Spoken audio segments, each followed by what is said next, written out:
Salam sejahtera untuk kita semua. Pada kali ini, dalam semester ini, kita akan berbicara tentang komunitas basis gerejawi. Kalau kita melihat pada judul di bawah, judul besar ini, gereja kontekstual dan cara baru hidup menggereja.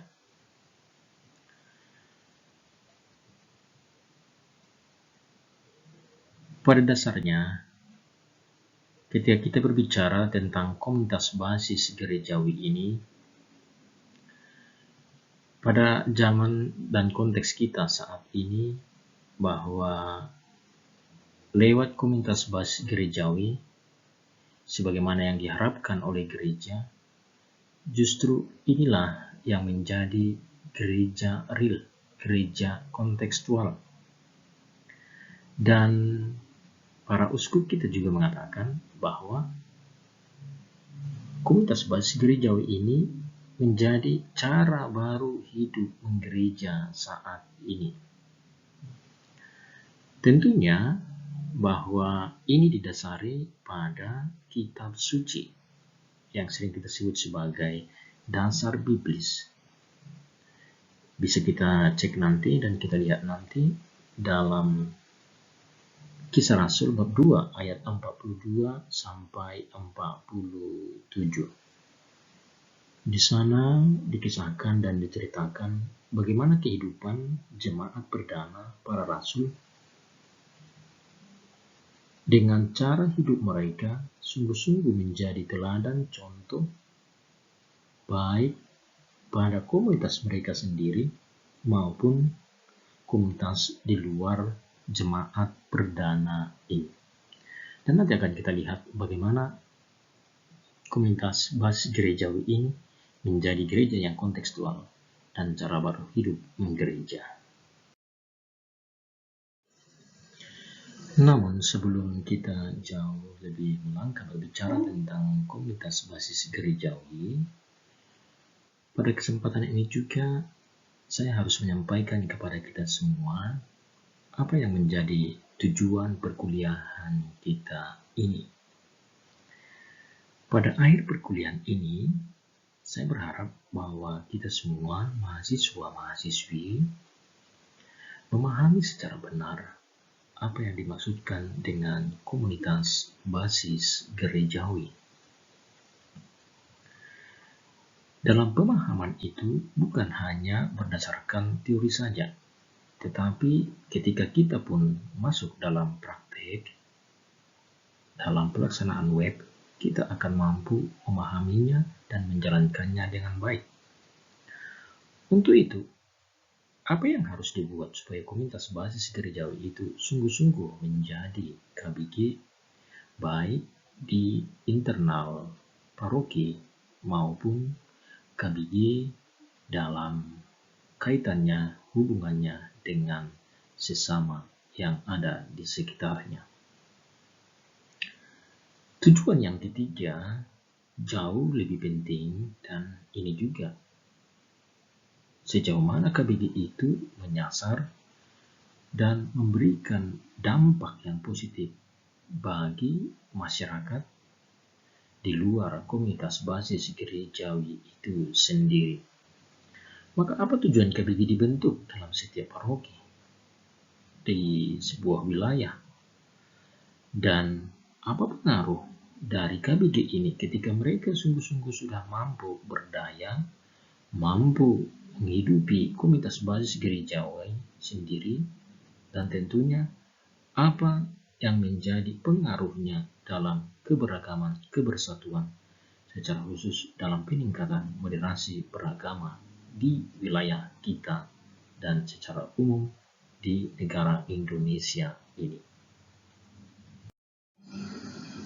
Setelah kita melihat apa yang menjadi tujuan perkuliahan kita, maka kita akan melanjutkan jauh melihat apa itu spirit dari komunitas basis gerejawi. Tidak bisa kita pisahkan bahwa komunitas basis gerejawi dibangun atas dasar Kristus dan hidup di dalam Dia. Kristus itu yang menjadi dasar hidup kita, dan seluruh hidup kita dibangun atas dasar Dia.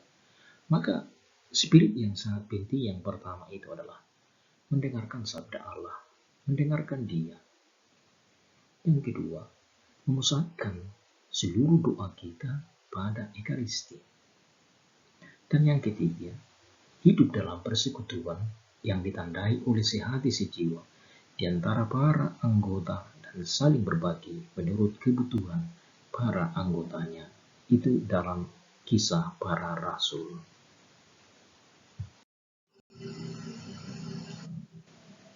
Sebagai jembatan keledai untuk memahami apa itu komunitas basis gerejawi, kita boleh melihat 3 kata kunci di bawah ini. 3 kata kunci itu adalah pertama, komunitas. Yang kedua, basis.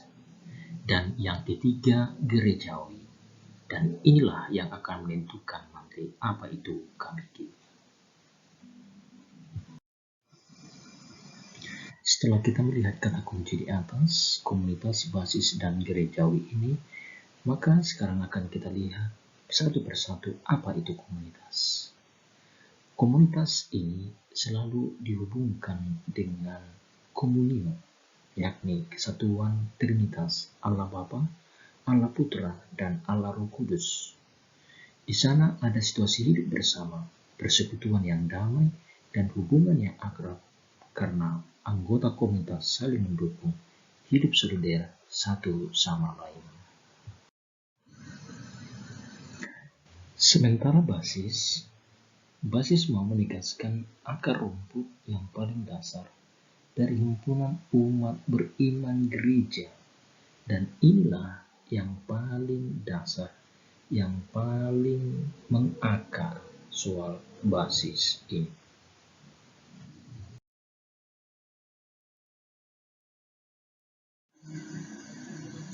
Kata kunci yang ketiga adalah gerejawi, yang akar katanya gereja, himpunan umat Allah yang percaya akan Kristus, yang selalu ada relasi yang erat dengan sabda Allah, dengan Ekaristi, dan dengan adanya kesatuan para pemimpin gereja setempat seperti Bapak Uskup. Maka kelompok gerejawi ini adalah suatu komunitas yang penuh iman, pengharapan, dan kasih.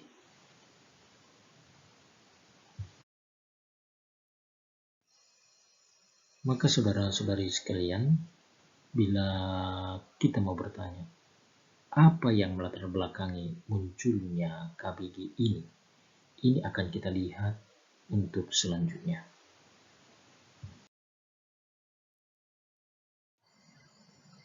Berangkat dari pertanyaan di atas, apa yang melatar belakangi munculnya KBG ini? Salah satu jawaban yang paling tepat adalah paradigma baru. Apa yang dimaksudkan dengan paradigma baru ini? KBG ini muncul karena adanya pergeseran paradigma dari gereja klerikal atau gereja hierarki menjadi gereja umat Allah, yang mana semua umat beriman ikut ambil bagian di dalamnya, ikut berpartisipasi untuk membangun dan mengembangkan gereja itu seturut apa yang dikehendaki atau apa yang telah didasari oleh pendiri gereja itu sendiri, yakni Yesus Kristus atas para rasul jemaat perdana. Maka kalau mau dikatakan bahwa setelah Konsili Vatikan kedua, gagasan dari pemimpin gereja secara khusus Yohanes Paulus ke-23 telah membuat suatu gebrakan baru untuk membuat gereja itu berdinamika, berefleksi, agar gereja itu bisa berjalan dalam konteks yang ada saat ini. Oleh sebab itu, gereja secara khusus setelah Konsili Vatikan kedua ini adalah gereja umat Allah, gereja komunio, gereja persekutuan yang didasarkan pada iman, harap, dan kasih. Hal yang sama juga lebih ditekankan oleh para pemimpin gereja-gereja lokal yang ada di Asia, yang disebut Perhimpunan Para Uskup di Asia FABC, yang pada saat itu bahwa Indonesia menjadi tuan rumah di saat ada pertemuan para uskup se-Asia yang saat itu berlangsung pada tahun 1990 di Bandung. Tema pembicaraan para uskup ini menegaskan yakni Communion of Communities.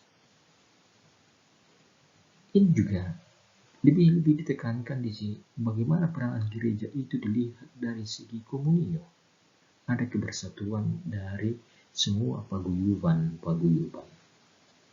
Dan lebih khas untuk kita, untuk Indonesia, bahwa dalam Sakti Sidang Agung Gereja Katolik Indonesia pada tahun 2000, di sana para uskup dalam sidang itu melihat bahwa KBG ini adalah suatu cara baru hidup menggereja. Maka apa yang dilihat oleh para pemimpin gereja mau melihat bahwa ada suatu paradigma baru dengan munculnya komunitas basis gerejawi ini di berbagai keuskupan, paroki, dan wilayah. Maka gereja yang dimaksudkan gereja komunio, persekutuan itu akan semakin berkembang, akan semakin tampak, dan semakin berjalan sesuai dengan apa yang diharapkan oleh pendiri gereja itu sendiri, yakni Yesus Kristus.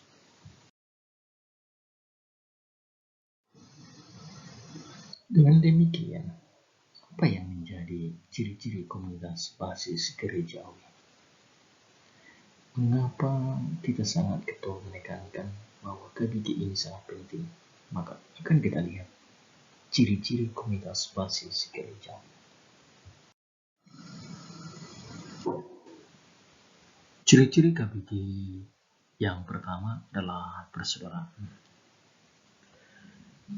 Persaudaraan menjadi jiwa dari seluruh identitas cara hidup berkomunitas basis gerejawi. Landasannya adalah semua anggota komunitas berhimpun sebagai putra-putri Allah.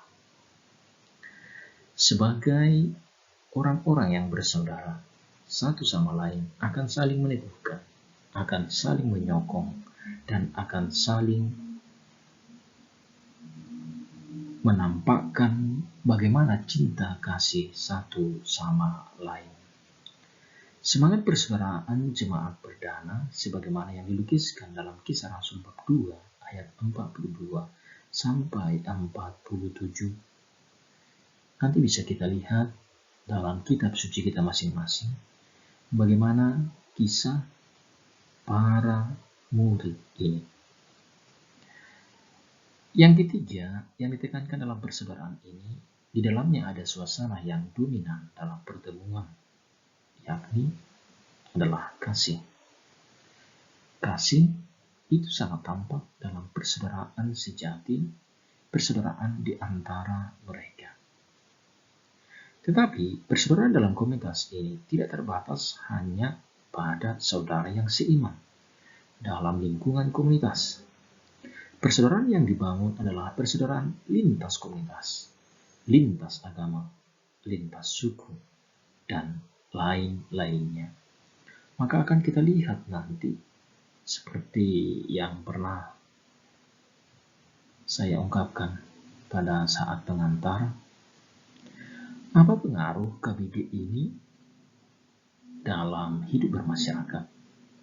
Karena kita melihat bahwa dengan hadirnya KBG ini, pada ciri yang pertama persaudaraan ini, bahwa komunitas basis gerejawi itu persaudaraannya tidak hanya tampak pada orang-orang yang seiman, tetapi bagaimana persaudaraan yang sudah melekat ini juga berbuah ketika keluar dari konteks KBG dan berjumpa dengan saudara-saudari di luar seiman dengan mereka. Maka konteks ini persaudaraan sangat-sangat menentukan bagaimana mutu dan kualitas yang dimiliki oleh setiap anggota KBG, dan itu sangat berdampak positif bagi orang-orang di sekitarnya, sekalipun mereka bukan anggota KBG itu sendiri.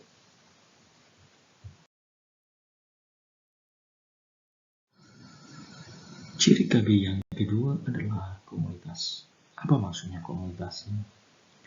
Dalam komunitas ini, umat akan mudah untuk saling mengenal. Bukan hanya siapakah sesama, melainkan latar belakang kehidupan. Persoalan yang dihadapi akan dituntaskan secara bersama-sama dalam komunitas, dan mereka bersedia untuk mencari solusi atas persoalan yang sedang dialami. Cara sederhana untuk melukiskan kebersamaan ini adalah setiap individu menjadi kita. Oleh sebab itu, semua sukacita, duka cita, kecemasan dan harapan dalam komunitas menjadi kecemasan bersama. Mereka melebur dalam perasaan serta berjuang untuk menemukan tujuan utama yang didambakan, yaitu pembebasan hidup. Maka ketika berbicara tentang komunitas ini, akan sangat nampak real dalam kehidupan keluarga dalam sebuah komunitas, di mana jumlah keluarga itu adalah relatif kecil.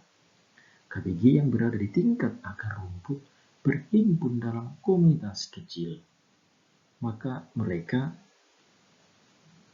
jumlah mereka relatif kecil, antara 15 sampai 20, di mana mereka berkumpul secara rutin, berkumpul setiap hari.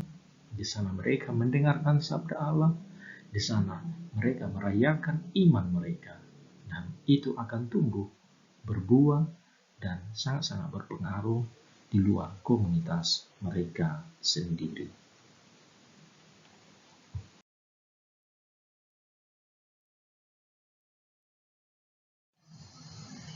Ciri KBG yang ketiga adalah teritorial. Apa yang dimaksudkan dengan teritorial? KBG adalah persekutuan hidup umat beriman yang tinggal di wilayah tertentu di sebuah paroki. Maka kriteria utama untuk menjadi anggota dari suatu komunitas umat beriman adalah teritori. Mereka semua ada dalam sebuah teritori. Keanggotaan seseorang tidak ditentukan oleh status sosial, suku, budaya, bahasa yang sama, atau kategori-kategori lainnya.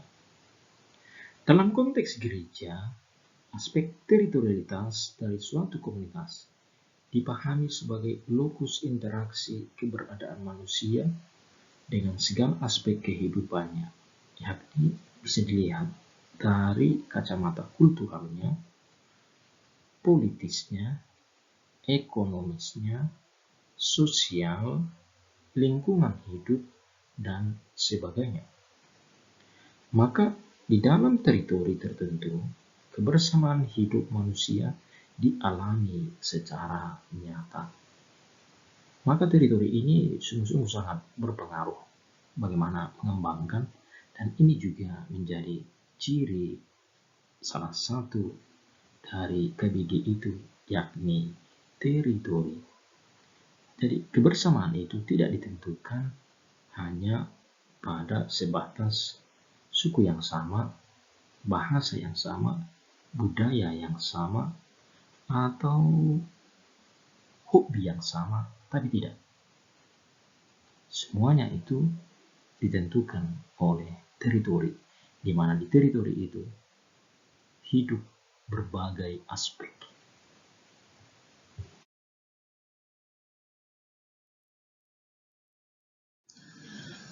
Ciri KBG yang keempat adalah mendengarkan sabda Allah dan merayakan Ekaristi. Sumber utama untuk membangun, menguatkan, dan mengembangkan jalinan cinta persaudaraan di antara para anggota adalah sabda Allah itu sendiri. Karena apa? Karena landasan hidup komunitas ini adalah sabda Allah. Sabda Allah itu yang akan mencerahi, yang akan menuntun segala dinamika kehidupan manusia. Dalam pertemuan komunitas, setiap anggota berdoa dan bersering bersama mengenai sabda Allah, menghayati dan membuahkan dalam kehidupan mereka dengan saling mendukung dan saling membangun kerjasama, bersatu sebudi dan sehati. Sebagai cara baru kehidupan gereja, terobosan baru yang paling menonjol dan efektif dalam kegiatan pendalaman sabda Allah adalah 7 langkah sharing Injil Kitab Suci. Maka bagaimana KBG ini hidup? Karena pertama-tama, sabda Allah selalu diperdengarkan di sana. Yang kedua, bahwa perayaan Ekaristi menjadi sumber dan puncak kehidupan umat beriman. Ini adalah ciri yang keempat dari komunitas basis gerejawi. Maka sekali lagi kita kembali ke belakang. Apa-apa saja yang menjadi ciri-ciri KBG itu? Pertama, persaudaraan. Kedua, komunitas. Yang ketiga, teritorial. Dan yang keempat, mendengarkan sabda Allah, yakni lewat sharing kitab suci, sharing Injil 7 langkah, dan merayakan Ekaristi.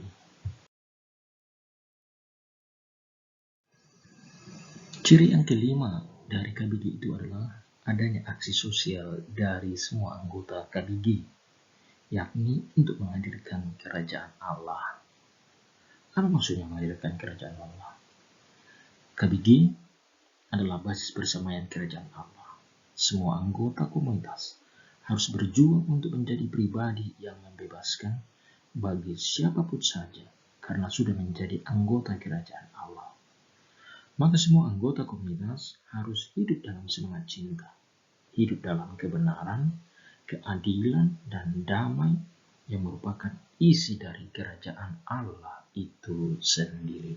Maka ciri kelima ini yang dihidupi oleh semua anggota KBG akan berdampak positif bagi keberagaman, kebersatuan bangsa Indonesia.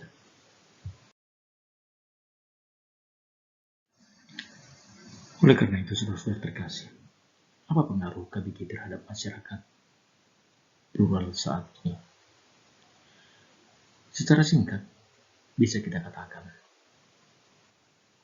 dengan adanya KBG di sebuah paroki, di sebuah wilayah, komunitas kita, maka dunia dan gereja diselamatkan dari ancaman egoisme, ancaman radikalisme, ancaman sekularisme, dan ancaman modernisme.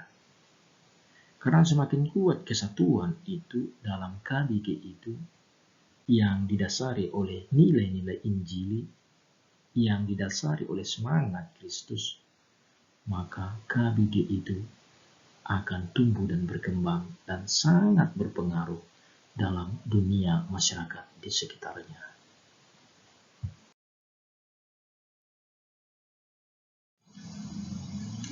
Hal yang sama juga ditekankan oleh Paus Fransiskus dalam ensiklik Evangelii Gaudium. Apa dikatakan oleh beliau dalam ensikliknya Evangelii Gaudium secara khusus pada nomor 49.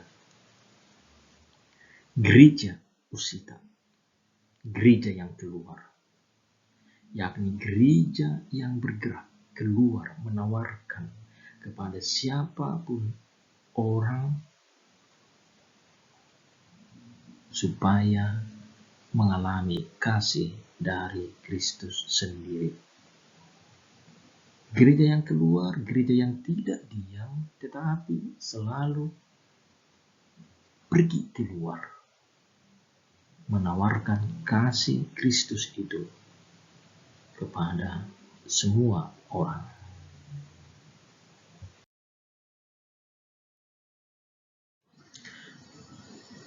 Berdasarkan teks di atas, yakni Evangelium Gaudium nomor 49, beliau lebih menekankan lagi.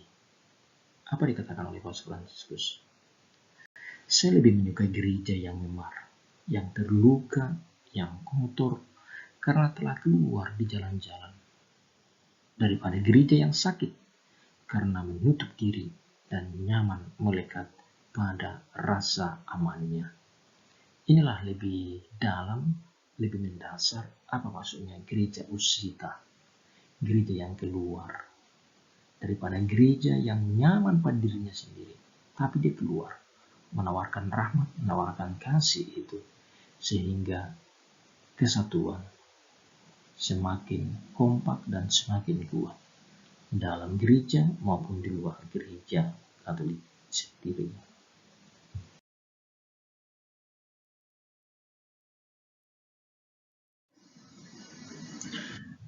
Maka demikian, saudara-saudari, adik-adik kami terkasih, topik atau materi pembicaraan kita yang boleh kita lihat bagaimana komunitas basis gerejawi itu menjadi gereja yang kontekstual, dan bagaimana refleksi para uskup se-Asia dan secara khusus yang ada di Indonesia ini melihat bahwa KBG ini menjadi visi yang sangat aktual untuk saat ini.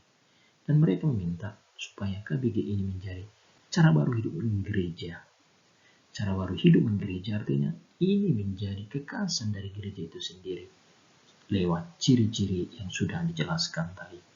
Maka sampai di sini perjumpaan kita. Semoga video ini sungguh-sungguh sangat membantu kita. Terima kasih. Tuhan memberkati.